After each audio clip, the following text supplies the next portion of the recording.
വയനാട്ടിലെ സ്ഥാനാർത്ഥി പ്രഖ്യാപനം വൈകുന്നതിൽ മുസ്ലിം ലീഗിന് അമർഷം. മുസ്ലിം ലീഗ് സംസ്ഥാന അധ്യക്ഷൻ പാണക്കാട് ഹൈദരലി ശിഹാബ് തങ്ങൾ മുസ്ലിം ലീഗിന്റെ പ്രതിഷേധം ഹൈക്കമാൻഡിനെയും KPCC നേതൃത്വത്തെയും അറിയിച്ചു. കോൺഗ്രസ് മുന്നണിയുടെ വിജയസാധ്യത ഇല്ലാതാക്കുന്നുവെന്ന് ലീഗ് നേതൃത്വം വിലയിരുത്തി. വയനാട്ടിൽ മാത്രമല്ല വടകരയിലും UDF തെരഞ്ഞെടുപ്പ് പ്രചരണത്തിൽ പിന്നോട്ട് പോയെന്നാണ് മുസ്ലിം ലീഗ് വിലയിരുത്തിയിരിക്കുന്നത്. അല്ല, ഈ അസംതൃപ്തി എന്നുള്ള വാചകം നമ്മൾ ഉപയോഗിക്കേണ്ട.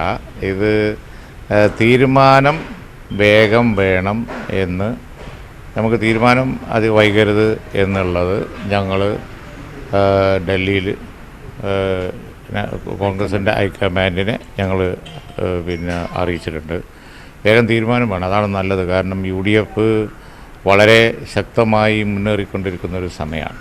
അപ്പോൾ കേരളത്തിൽ ഒരു കോൺസ്റ്റിറ്റ്യുവൻസിയിൽ ഏകപക്ഷീയമായി ഇങ്ങനെ പൊളിറ്റിക്കൽ ക്യാമ്പയിൻ നടക്കുന്ന മറ്റുള്ള സ്ഥലങ്ങളിലൊക്കെ ബാധിക്കുന്നുണ്ട്. അപ്പോൾ അതുകൊണ്ട് തന്നെ തീരുമാനം വേഗം ഉണ്ടായാൽ നല്ല കാര്യമാണ് എന്ന് തങ്ങൾ തന്നെ നേരിട്ട് മെസ്സേജ് കൊടുത്തിട്ടുണ്ട്. ഹൈക്കമാൻഡിന് മെസ്സേജ് കൊടുത്ത് തീരുമാനം കോൺഗ്രസ്സാണ് എടുക്കേണ്ടത്. അതെന്ത് തീരുമാനമാണെങ്കിലും ശരി, അത് വൈകരുത് എന്നുള്ളത് നേരത്തെ മുതൽ ഞങ്ങൾ രാഹുൽജിയെ സ്വാഗതം ചെയ്യുന്ന നിലപാടാണുള്ളത്. അതേ നിലപാട് തുടരുന്നു. അതിലൊന്നും യാതൊരു മാറ്റവും ഇല്ല.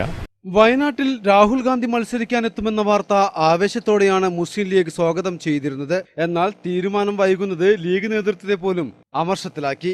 മണ്ഡലത്തിലെ മുന്നണിയുടെ വിജയസാധ്യത കോൺഗ്രസ് ഇല്ലാതാക്കുന്നുവെന്ന ആശങ്ക മുസ്ലിം ലീഗ് വയനാട് ജില്ലാ കമ്മിറ്റി നേതൃത്വത്തെ അറിയിച്ചു കഴിഞ്ഞു.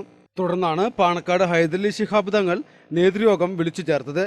മുസ്ലിം ലീഗിന്റെ പ്രതിഷേധം ഹൈദരലി തങ്ങൾ ഹൈക്കമാൻഡിനെ അറിയിച്ചെന്ന് PK കുഞ്ഞാലിക്കുട്ടി യോഗത്തിന് ശേഷം മാധ്യമങ്ങളോട് പറഞ്ഞു. വയനാട്ടിൽ മാത്രമല്ല വടകരയിലും UDF തെരഞ്ഞെടുപ്പ് പ്രചരണത്തിൽ പിന്നോട്ട് പോയെന്നാണ് വിലയിരുത്തൽ. വയനാട്ടിലെ സ്ഥാനാർത്ഥി ആരെന്ന അനിശ്ചിതത്വം കോൺഗ്രസിലെ ഗ്രൂപ്പ് തർക്കങ്ങളിൽ നിന്നും മുന്നണിയിലേക്ക് പടർന്നതോടെ UDF കൂടുതൽ പ്രതിസന്ധിയിലായിരിക്കുകയാണ്. മലബാർ ന്യൂസ്, വേങ്ങര.